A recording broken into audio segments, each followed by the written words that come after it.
വെള്ളാപ്പള്ളി സുധീരൻ പോര്, V M Sudheeran പോര് അതിൻ്റെ മറ്റൊരു തലത്തിലേക്ക് വളർന്നിരിക്കുകയാണ്. വെള്ളാപ്പള്ളി ഒരു കവലച്ചട്ടമ്പിയെ പോലെ സംസാരിക്കുകയാണ്, ഗുണ്ടയെ പോലെ വർത്തമാനം പറയുന്നു എന്നുള്ള രീതിയിൽ വി എം സുധീരനും.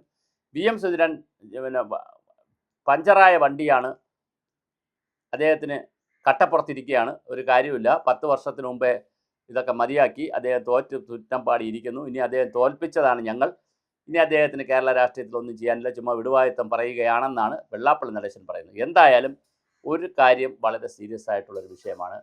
വെള്ളാപ്പള്ളി നടേശനെ സംബന്ധിച്ചിടത്തോളം 2 വിഷയങ്ങൾ വളരെ ഗൗരവമായി ഇപ്പോൾ എയറിലുണ്ട്.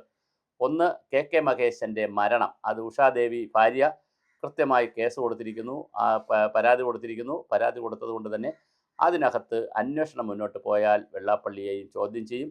പിന്നെ അതിൻ്റെ രൂപവും ഭാവവും ഒക്കെ മാറും. അതിന് എന്താണ് വരുന്നറിയില്ല. ഗവൺമെൻറ്റിന് അങ്ങനെ കേസ്, അതായത് ഉഷാദേവി കൊടുത്ത മുഖ്യമന്ത്രിക്ക് എഴുതിയൊരു പരാതിയിൽ വി എം സുധീരൻ്റെ ഫോർവേഡ് ലെറ്റർ വെച്ചിട്ടുണ്ട്. അതുകൊണ്ട് ആ ലെറ്ററിനെ കണ്ടില്ല എന്ന് വി ഡി സതീശന് നടിക്കാൻ കഴിയില്ല. ഈ അസംബ്ലി സെഷൻ കൂടെ കഴിയുമ്പോൾ സ്വാഭാവികമായിട്ട് അത് ഫയലായി മുഖ്യമന്ത്രിയുടെ അടുത്ത് വരും. അടുത്ത് വരുമ്പോൾ അതിൻ്റെ ഒരു തീരുമാനം എടുത്തേ കഴിയൂ. എന്തായാലും അതൊരു വലിയ പൊളിറ്റിക്കലായിട്ടുള്ള ഒരു തീരുമാനമായിരിക്കും വെള്ളാപ്പള്ളിക്കെതിരെ ആ വിഷയത്തിലുണ്ടാവുക. രണ്ടാമത്, കോടതിയാണ് പിന്നൊരു വിഷയത്തിൽ ഏർപ്പെട്ടിരിക്കുന്നത്. 100ഓളം കേസുകളാണ് കോടതിയിൽ കിടക്കുന്നത്. അതെല്ലാം മൈക്രോ ഫിനാൻസുമായി ബന്ധപ്പെട്ടതാണ്. പക്ഷേ വെള്ളാപ്പള്ളി നടേശനും തുഷാർ വെള്ളാപ്പള്ളിയൊക്കെ പറയുന്നത്, ഞങ്ങൾ പണം വാങ്ങിയിരിക്കുന്നത് കാശായിട്ട് വാങ്ങി കൊടുത്തതല്ല ചെയ്തത്, ഞങ്ങൾ ചെക്ക് വഴി പൈസ വന്നു, ചെക്ക് വഴിയാണ് കൊടുത്തിരിക്കുന്നത്. അപ്പോൾ സ്വാഭാവികമായിട്ട് അക്കൗണ്ട് ചെയ്യപ്പെടും പൈസ. അതുകൊണ്ട് അതിനകത്ത് അഴിമതി നടത്താനുള്ള സാധ്യതയില്ല. അല്ലെങ്കിൽ ഒരു ചെക്ക് വഴി പൈസ കൊടുത്തതിന് ശേഷം പിന്നെ സംഘങ്ങൾ ഇങ്ങോട്ട് കൊണ്ടുവന്ന് പൈസ കൊടുക്കണം, അതൊക്കെ സാധ്യത ഇല്ല. കാരണം അതൊക്കെ ആണെങ്കിൽ ട്രാപ്പിംഗ് ഒക്കെയാണ്, അതൊന്നും സാധ്യത കുറവാണ്. അപ്പോൾ അതുകൊണ്ട് ഞങ്ങൾ ഇതിനകത്ത് ഒരു അഴിമതിയും കാണിച്ചിട്ടില്ല എന്നാണ് വെള്ളാപ്പള്ളി നടേശൻ പറയുന്നത്. പക്ഷേ എന്തായാലും നമുക്ക് അതിൻ്റെ അന്വേഷണം നടക്കുന്നു, കാത്തിരുന്ന് കാണാം. പക്ഷേ വളരെ സീനിയർ ആയിട്ടുള്ള ആളാണ്, ഇപ്പോൾ പത്മശ്രീ കിട്ടി, വളരെ വലിയ സീനിയർ ആയിട്ടുള്ളൊരു വ്യക്തിത്വമാണ്. പക്ഷേ അങ്ങനെയുള്ള ആളിനെ ഇനിയിപ്പോൾ വയസ്സുകാലത്ത് കേസും വഴക്കും എന്നൊക്കെ പറയുമ്പോൾ അത് കേൾക്കാനൊരു സുഖമില്ല. പക്ഷേ എന്തായാലും ഉപ്പ് തിന്നവൻ വെള്ളം കുടിക്കണം എന്ന് പറയുന്നൊരു തിയറി ഉണ്ടല്ലോ. തെറ്റ് ചെയ്തിട്ടുണ്ടെങ്കിൽ ശിക്ഷിക്കപ്പെടണം എന്ന് പറയുന്ന ഇന്ത്യൻ ജുഡീഷ്യറിയുടെ ഒരു സിദ്ധാന്തമുണ്ട്, നമ്മുടെ ഒരു ജനാധിപത്യ വ്യവസ്ഥയുടെ ഒരു സിദ്ധാന്തമുണ്ട്. ആ സിദ്ധാന്തം വെച്ചിട്ട് എന്ത് സംഭവിക്കും നമുക്കറിയത്തില്ല. എന്തായാലും വെള്ളാപ്പള്ളി നടേശൻ്റെ കാര്യം വളരെ വളരെ ഗൗരവതരമായൊരു വിഷയമായി നിൽക്കുന്നു.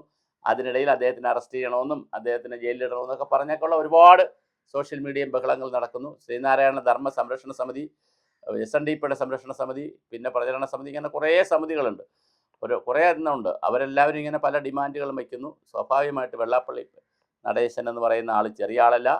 കേരളത്തിലെ SN ട്രസ്റ്റിൻ്റെയൊക്കെ വലിയ ഒരു അമരക്കാരനാണ്. കോടാനുകോടി രൂപയുടെ ബിസിനസ് ചെയ്യുന്ന ആളാണ്. പിന്നെ ഒരുപാട് സ്ഥാപനങ്ങൾ, സ്കൂളുകൾ, കോളേജുകളൊക്കെ SN ട്രസ്റ്റിനുണ്ട്. വളരെ വലിയൊരു വ്യക്തിത്വമാണ്. കളിച്ചകുളങ്ങരയിലെ തമ്പുരാൻ തന്നെയാണ്, അല്ലാതെ ചെറിയ ആളല്ല. അപ്പോൾ അതുകൊണ്ട് ആ ഒരു കാഴ്ചപ്പാടിൽ SNDPക്കാർ തീർച്ചയായിട്ടും അദ്ദേഹം തുടർച്ചയായി ജയിപ്പിക്കുന്നു. അവർക്ക് വേണ്ടെങ്കിൽ അവർ ജയിപ്പിക്കത്തില്ലല്ലോ, തുടർച്ചയായി ജയിപ്പിക്കുന്നു. അവരുടെ അനിശ്ചയത്തിനായ നേതാവാണ്.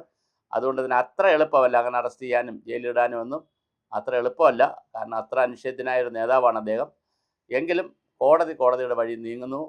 അതുപോലെ തന്നെ സർക്കാരിൻ്റെ വഴിക്ക് നീങ്ങുകയാണ്. ഈ 2 വഴിയും കൂടെ ആകുമ്പോൾ സ്വാഭാവികമായിട്ടൊരു സമ്മർദ്ദം തീർച്ചയായിട്ടും വെള്ളാപ്പള്ളിയുടെ പുറത്ത് വരും. അതിനിടയിലാണ് വി എം സുധീരനുമായിട്ടുള്ള പോർവിളിയും കുരുക്കലും. വി എം സുധീരൻ ശക്തമായി വെള്ളാപ്പള്ളിക്കെതിരെ രംഗത്ത് വന്നിരിക്കുകയാണ്. വെള്ളാപ്പള്ളിയും ഒട്ടും മോശമല്ല, വി എം സുധീരനെതിരെ അതിശക്തമായി രംഗത്തുണ്ട്.